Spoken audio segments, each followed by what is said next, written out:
ధర్మ పోరాట దీక్షకు సర్వం సిద్ధమైంది. ఇక్కడ ఏపీ భవన్లో ఈ దీక్ష చేయబోతున్నారు. ఈరోజు రాత్రికల్లా సీఎం చేరుకోబోతున్నారు. ఇప్పటికే మంత్రులు, ఎమ్మెల్యేలు, అదేవిధంగా ఎంపీలు అందరూ కూడా ఢిల్లీకి చేరుకున్నారు. ఇక్కడ ఏర్పాట్లను కూడా పర్యవేక్షిస్తున్నారు. రేపు ఉదయం 7 గంటలకు రాజ్ఘాట్కి వెళ్ళి అక్కడ మహాత్మా గాంధీ సమాధి వద్ద అంజలి ఘటించి ఆ తర్వాత ఏపీ భవన్కి వచ్చి 8 గంటలకు ఇక్కడ ఉన్నటువంటి అంబేద్కర్ విగ్రహం ముందు విగ్రహానికి పూలమాల వేసి అంజలి ఘటించబోతున్నారు. ఆ తర్వాత ఉదయం 8 గంటల నుంచి రాత్రి 8 గంటల వరకు కూడా సీఎం ఇక్కడ దీక్ష చేయబోతున్నారు. ఈ దీక్షలో వేలాది మంది కూడా పాల్గొనబోతున్నారు. అయితే ఈ దీక్షలో పాల్గొనడానికి ఏపీ నుంచి వస్తున్నటువంటి 2 రైళ్లను కూడా ఢిల్లీకి సరిగ్గా చేరుకోనియకుండా అవాంతరాలు సృష్టిస్తున్నటువంటి పరిస్థితి ఉంది. అక్కడ భోపాల్లోనూ మిగతా అన్ని చోట్ల దానికి అవాంతరాలు సృష్టిస్తున్నారు. అయితే ఏపీ భవన్ అధికారులు మాత్రం వాటిని ఆపొద్దు అంటూ ఇక్కడ ఉన్నటువంటి అధికారులకు విజ్ఞప్తి చేస్తున్నారు. అయితే ఇక్కడ ఢిల్లీలో జరుగుతున్నటువంటి ఏర్పాట్లను చూడటానికి ముందుగానే బోండా ఉమ్మగారు ఇక్కడికి ఢిల్లీకి చేరుకున్నారు. వారు మన దగ్గర ఉన్నారు. వారిని మరిన్ని వివరాలు తెలుసుకుందాం. బోండా ఉమ్మగారు చెప్పండి, ఇటు ఢిల్లీకి చంద్రబాబు నాయుడు గారు వస్తున్నారు, మోడీ అక్కడికి వస్తున్నారు. సో అక్కడ మోడీ వస్తున్నప్పుడు, ఒక ప్రధాని అక్కడికి వస్తున్నప్పుడు ప్రోటోకాల్ మీరు పాటించకపోవడం ఎంతవరకు సబ్బంటారు? ఇవాళ నరేంద్ర మోడీ వచ్చేది భారతీయ జనతా పార్టీ మీటింగ్కి, బీజేపీ మీటింగ్కి. ఇవాళ ఇదే నరేంద్ర మోడీ ప్రధానమంత్రి అభ్యర్థిగా ఆంధ్రప్రదేశ్ ప్రజల ప్రయోజనాల కోసం విభజన చట్టంలో హామీలు అమలు చేస్తామని ఎన్నికల ముందు ఏవైతే మాట ఇచ్చి ప్రమాణం చేసి వెంకన్న పాదాల సాక్షిగా మేనిఫెస్టోలో పెట్టి ఇవాళ ఆంధ్రుల 5 కోట్ల మంది ఆంధ్రుల ప్రయోజనాలు ఏదైతే తుంగలో తొక్కాడో, ఇవాళ మాకు రాష్ట్ర ప్రయోజనాలే ముఖ్యం అనే విధంగా ఇవాళ ప్రజలందరూ కూడా వచ్చి మరి స్వచ్ఛందంగా పార్టీలకు అతీతంగా 5 కోట్ల మంది ప్రజలు మహిళలతో సహా రోడ్ల మీదకి వచ్చి నిరసన చేపడుతున్నారంటే ఇప్పటికైనా భారతీయ జనతా పార్టీ బుద్ధి తెచ్చుకోవాలి, నరేంద్ర మోడీ బుద్ధి తెచ్చుకోవాలి. ఎందుకు ఈ రాష్ట్ర ప్రజలు ఇంత ఆగ్రహంతో ఉన్నారు? నేను చేసిన తప్పేంటో తెలుసుకుని, తను చేసిన తప్పేంటో తెలుసుకొని ఆ తప్పుకి క్షమాపణ చెప్పాలి మొదట. అలాగే ఇవాళ జరిగే గుంటూరు మీటింగ్లో అయినా సరే ఈ రాష్ట్రానికి రావాల్సిన ప్రత్యేక హోదాతో పాటు ప్రధానమైనటువంటి 18 అంశాలని నెరవేర్చే విధంగా ఒక స్పష్టమైనటువంటి ప్రకటన చేస్తే ఇవాళ ఆంధ్రుల కోపం కాస్త కూస్తానో తగ్గుద్ది. ఈరోజు 5 సంవత్సరాలు ఓపికతో వెయిట్ చేశారు. ఇవాళ ఈ ఆంధ్రప్రదేశ్లో ఉన్నటువంటి వైఎస్ఆర్ కాంగ్రెస్ పార్టీతో మరి ఒప్పందం చేసుకొని వైసీపీ ముసుగులో ఇవాళ భారతీయ జనతా పార్టీ మీటింగ్ పెడతా ఉంది. బీజేపీ ఏదైతే మీటింగ్ ఇవాళ గుంటూరులో పెడతా ఉందో దానికి వచ్చే శ్రేణులన్నీ వైఎస్ఆర్ కాంగ్రెస్ పార్టీ కార్యకర్తల్ని మరి ఆటోల్లో కానీ లారీల్లో కానీ తరలిస్తూ ఉందంటే ఒక కుట్ర. ఈ రాష్ట్రాన్ని ఎతగనీయకూడదు, ఈ రాష్ట్రంలోని తెలుగుదేశం ప్రభుత్వాన్ని అస్థిరతపరచాలి, ఈ రాష్ట్ర ముఖ్యమంత్రిని దెబ్బతీయాలి అనే విధంగా ఏదైతే కుట్ర చేస్తూ ఉన్నాడో, కుట్ర చేసి తెలుగు వాడిని అణగదొక్కాలనుకునే వాడికి ప్రోటోకాల్లో స్వాగతం పలకాల్సినటువంటి ఆత్మ గౌరవం లేనటువంటి పార్టీ తెలుగుదేశం పార్టీ కాదు.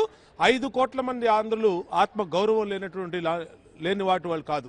ఇవాళ ఆత్మాభిమానంతో తెలుగువాడి పౌరుషాన్ని, గతంలో ఢిల్లీ గద్దెని కదిలించినటువంటి చరిత్ర తెలుగువారిది. ఖచ్చితంగా ఇవాళకైనా మోడీ తెలుసుకోవాలి. వైఎస్ఆర్ కాంగ్రెస్ పార్టీతో పొత్తును వదులుకొని ఈ రాష్ట్ర ప్రయోజనాల్ని ప్రమాదంగా విభజన చట్టంలో హామీలు నెరవేర్చాలి. ఏ చట్టం మీద ప్రమాణం చేసి, ఏ రాజ్యాంగం మీద ప్రమాణం చేసి ప్రధానమంత్రి పదవిని నరేంద్ర మోడీ అలంకరించి కూర్చున్నాడో ఆ రాజ్యాంగ స్ఫూర్తికి భంగం కలిగించేటట్టు నరేంద్ర మోడీ వ్యవహరించిన దుర్మార్గం. అందుకనే 5 కోట్ల మంది ఆంధ్రులు ఆగ్రహంతో ఉన్నారు. ఇవాళ గల్లీలో స్టార్ట్ అయినటువంటి పోరాటం ఢిల్లీకి వచ్చింది. నరేంద్ర మోడీ ఇంటి ముందు చేస్తా ఉన్నాం, నరేంద్ర మోడీ సొంత గడ్డ మీద చేస్తా ఉన్నాం. ఎందుకు చేస్తా ఉన్నాం? ఏ కారణాలు? ఇవాళ ఏమి ఆంధ్రులు ఏమన్నా గొంతెమ్మల కోరికలు కోరారా? లేదంటే మాకేమన్నా నువ్వు చెప్పని ఏంటి ఏమన్నా అడుగుతూ ఉన్నావా? నువ్వేమైతే చెప్పావో చట్టంలో బైఫర్కేషన్ యాక్ట్లో ఏవైతే పెట్టారో, ఆ రోజు బీజేపీ మేనిఫెస్టోలో ఏమైతే పెట్టిందో అయ్యే అడుగుతున్నావు. ఎందుకు చేయవు? ఇవాళ ఈ ఫెడరల్ కోఆపరేటివ్ సిస్టంలో భారతదేశంలో 29 రాష్ట్రాలు సమానమే. ఇవాళ ఆంధ్రప్రదేశ్ని ఎందుకు నువ్వు తక్కువ చేసి చూస్తూ ఉన్నావు?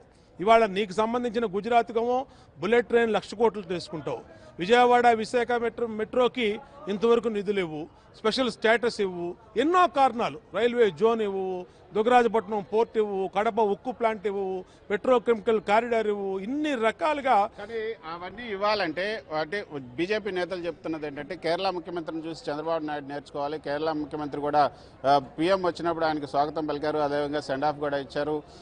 ఒక ప్రధాని ఒక స్టేట్కి వస్తున్నప్పుడు అభివృద్ధి మీద దృష్టి ఉన్నటువంటి ఏ ముఖ్యమంత్రి అయినా సరే ఆయన కలిసి ఆయనకు మెమరాండం ఇవ్వాలి. సో చంద్రబాబు నాయుడుకి అభివృద్ధి మీద దృష్టి లేదు, కేవలం రాజకీయం మాత్రమే ఆయన చేస్తున్నారు అన్నది బీజేపీ నేతలు కన్నా కానీ జీవీఎల్ కానీ చేస్తున్నటువంటి వాదన. ఇది దుర్మార్గం అండి. ఇద్దరు తలతిక్కగాళ్ళు, ఇద్దరు జీవీఎల్ కానీ కన్నా కానీ. ఇవాళ భారతదేశంలో 29 రాష్ట్రాల పరిస్థితి వేరు. నూతనంగా 2014లో ఈ రాష్ట్ర ప్రజలు కోరుకోకుండా ఏర్పడిన ఆంధ్రప్రదేశ్ రాష్ట్రంలో ఉన్నటువంటి పరిస్థితులు వేరు. ఎందుకు మీరు దాన్ని మిగతా రాష్ట్రాలతో కంపేర్ చేస్తారు? కేరళ రాష్ట్రం ఎప్పుడో ఉంది, ఎప్పటి నుంచో అక్కడ సమస్యలో లేదంటే పరిష్కరించబడి దాని మీద రిప్రజెంటేషన్ ఇస్తారు. ఇవాళ ఈ ఆంధ్రప్రదేశ్ విభజించబడిన ఆంధ్రప్రదేశ్కి ప్రత్యేకమైనటువంటి చట్టం ఉంది. 2014 బైఫర్కేషన్ యాక్ట్ ద్వారా, ఆ యాక్ట్ ద్వారా మనకి రాష్ట్రానికి కొన్ని హక్కులు కల్పించారు ఆనాటి ప్రభుత్వం. అలాగే ఆ విభజనలో భారతీయ జనతా పార్టీ కూడా భాగమైంది. అయ్యి ఏం చెప్పారు ఆ రోజున? ఖచ్చితంగా మీరు 5 సంవత్సరాలే పెడతా ఉంటున్నారు స్పెషల్ స్టేటస్, మేము వచ్చి 10 సంవత్సరాలు ఇస్తామని చెప్పి పార్లమెంట్, అత్యున్నతమైన పార్లమెంట్ సాక్షిగా మరి ఇదే భారతీయ జనతా పార్టీ సుష్మా స్వరాజ్ కానీ, ఆ రోజు వెంకయ్య నాయుడు గారు కానీ వీళ్ళందరూ మాట ఇచ్చారు. మేమేమంటున్నామంటే ఆంధ్రప్రదేశ్ ప్రజలు కోరేది గొంతెమ్మ కోరికలు కాదు, ఈ రాష్ట్ర ప్రజల హక్కు, ఈ రాష్ట్రానికి చట్టం కల్పించినటువంటి హక్కుని అమలు చేయమని, త్వరితగతిన చేయమని మాత్రమే కోరుతా ఉన్నాం. కేరళ రాష్ట్రంతోనో ఇతర రాష్ట్రాలతోనో పోల్చడం సరికాదు. అలాగే ఇవాళ ఆంధ్రప్రదేశ్లో ఉన్న బీజేపీ నాయకులు మీరు కన్న తల్లి లాంటి జన్మభూమికి ద్రోహం చేస్తూ ఉన్నారు. మీరు మీ పదవుల కోసం ఇవాళ ఢిల్లీలోని నాయకుల చుట్టూతా, ఇవాళ గుజరాత్ నాయకుల చుట్టూతా కాళ్లకు మొక్కుతా ఉన్నారు. ఎవరైతే జీవీఎల్ నరసింహరావు కానీ, కన్నా లక్ష్మణ్ కానీ, విష్ణువర్ధన్ రెడ్డి కానీ వీళ్ళందరూ కూడా మరి ఏదైతే తమ పదవుల కోసం ఆంధ్రప్రదేశ్ ప్రయోజనాల్ని ఇక్కడ ఉన్నటువంటి నాయకులకి ఢిల్లీలో తాకట్టు పెట్టి వాళ్ళు ఇచ్చినటువంటి మోచేతి నీళ్లు తాగుతూ వాళ్ళు ఇచ్చినటువంటి పదవుల కోసం కక్కుర్తిపడి ఇవాళ ఈ కన్న తల్లి లాంటి ఆంధ్రప్రదేశ్కి జన్మభూమికి ద్రోహం చేస్తూ ఉన్నారు. భవిష్యత్తులో నరేంద్ర మోడీతో సహా అమిత్ షా కానీ, ఇవాళ ఇలాంటి మాట్లాడే భారతీయ జనతా పార్టీ నాయకులు కానీ రేపు రాబోయే ఎన్నికల్లో ఒక వార్డు మెంబర్గా కూడా భారతీయ జనతా పార్టీకి గెలిచే పరిస్థితి లేదు ఆంధ్రప్రదేశ్లో. కానీ బీజేపీ నేతలు హెచ్చరిస్తున్నారు, ఒకవేళ పీఎం మోడీకి కనుక మీరు నిరసన తెలిపితే తదనంతర పరిణామాలకు మీరు సిద్ధంగా ఉండాలి. అంటే ఆర్టికల్ 356 వేసి రాష్ట్రపతి పాలన కూడా విధించే అధికారం ఉంది కాబట్టి తదనంతర పరిణామాలకు మీరు సిద్ధంగా ఉండాలంటున్నారు. మీరు ఆ హెచ్చరికలు ఎలా చూస్తారు? ఇది తెలుగువాడిని బెదిరించినటువంటి గతంలో ప్రభుత్వాలు, తెలుగువాడిని అణచాలనుకున్న ప్రభుత్వాలు ఏమైనా చూసాం. ఆ రోజు మరి రామ్లాల్ గవర్నర్ అడ్డు పెట్టుకొని ఆ రోజు ఎన్టీఆర్ ప్రభుత్వాన్ని కూలిస్తే ప్రజలు మొత్తం రోడ్డు మీదకి వచ్చి ఏ విధంగా ఢిల్లీకి బుద్ధి చెప్పారో గత అనుభవాలు ఒకసారి గుర్తెచ్చుకోమని జీవీఎల్కి అలాగే బీజేపీ అగ్రనాయకత్వానికి హెచ్చరిస్తూ ఉన్నాం. ఇవాళ 5 కోట్ల ఆంధ్రుల పవర్ ఏంటో ఇంకా మీరు పూర్తిగా అవగాహన చేసుకోవాల్సినటువంటి అవసరం ఉంది. ఈ రాష్ట్రంలో ప్రజాస్వామ్యబద్ధంగా ఎన్నికైనటువంటి ప్రభుత్వాన్ని రాష్ట్రపతి పాలన పేరుతోనో లేదంటే ఇప్పటికే గవర్నర్దు మరి మీకు ఒక ఏజెంట్లా మారి ఇవాళ సహకరిస్తున్నటువంటి తరుణంలో ఏదో చేద్దామని అనుకుంటే ఢిల్లీలో కూడా మీరు రాబోయే 2 నెలల్లో ప్రభుత్వం మారిపోతా ఉన్నారు. ఖచ్చితంగా చెప్తా ఉన్నాం, ఈ ప్రభుత్వం జోలికి, ప్రజాస్వామ్యబద్ధకంగా ఎన్నుకున్నటువంటి ప్రభుత్వాన్ని జోలికి కనుక వస్తే మొత్తం ఊరుకునే పరిస్థితి లేదు, తాట తీస్తామని కూడా బీజేపీ నాయకులకు హెచ్చరిస్తా ఉన్నాం. ఇవాళ ఆంధ్రప్రదేశ్లో ప్రజాస్వామికంగా రాష్ట్ర హక్కుల కోసం తెలుగుదేశం పార్టీ రాష్ట్ర ముఖ్యమంత్రి చంద్రబాబు నాయకత్వంలో ప్రజలందరూ పోరాడుతూ ఉన్నారు. ఎందుకు మీరు ప్రజల మనోభావాల్ని గౌరవించరు? ఎందుకు మీరు చట్టాన్ని అమలు చేయరు? ఎందుకు మీరు ఈ రాష్ట్ర ప్రజల ఏం కోరుతున్నారో, మీరు ఇచ్చినటువంటి హామీల్ని చట్టంలో పెట్టినటువంటి అంశాలు ఎందుకు అమలు చేయాలని కోరుతున్నారో మరి దానికి సమాధానం చెప్పకుండా బ్లాక్మెయిల్ చేద్దాం, బెదిరింపులు అంటే మీ ఉడతూపులకి బెదిరిపోయే వాళ్ళు ఆంధ్రులు కాదు. ఆంధ్రుల సత్తా ఏంటో మోడీకి చూపిస్తాం. ప్రతిపక్షాలన్నీ కూడా నిరసన చెప్తుంటే వైఎస్ఆర్సీపీ మాత్రం మోడీ సభకు సహకరిస్తున్నట్టుగా వార్తలు వస్తున్నాయి. దానికి మీరేమంటారు? ఇవాళ వైసీపీ సహకరించడం కాదు, వైసీపీ శ్రేణులే ఆ బీజేపీ మీటింగ్కి వెళ్తా ఉన్నారు. వైఎస్ఆర్ కాంగ్రెస్ పార్టీ కార్యకర్తలే తమ సొంత ఆటోల్లో, సొంత లారీల్లో, సొంత మనుషుల్ని, కార్యకర్తల్ని తరలిస్తున్నారంటే ఇవాళ వైఎస్ఆర్ కాంగ్రెస్ పార్టీ సహకారం లేదే బీజేపీకి 10 మంది కూడా వచ్చే పరిస్థితి లేదు. మేము ఎప్పటి నుంచి చెప్తా ఉన్నాం, ఇది రెండు కూడా, ఈ రెండు పార్టీలు ముసుగులో ఒకళ్ళకొకళ్ళు సహకరించుకుంటున్నాయి. ఇవాళ మేము అడుగుతా ఉన్నాం, ఇన్ని పార్టీలు సిపిఐ, సిపిఎం, కాంగ్రెస్, టీడీపీ, ప్రజా సంఘాలు, ఉద్యోగ సంఘాలు అందరూ కూడా రోడ్ల మీదకి వచ్చి ధర్నాలు చేస్తూ ఉంటే వైఎస్ఆర్ కాంగ్రెస్ పార్టీ ఎందుకు రాదండి బయటికి? మీకు అవసరం లేదా రాష్ట్ర ప్రయోజనాలు? మీరు బీజేపీతో కుమ్మక్క అయినందుకు ఇది నిదర్శనం కాదా?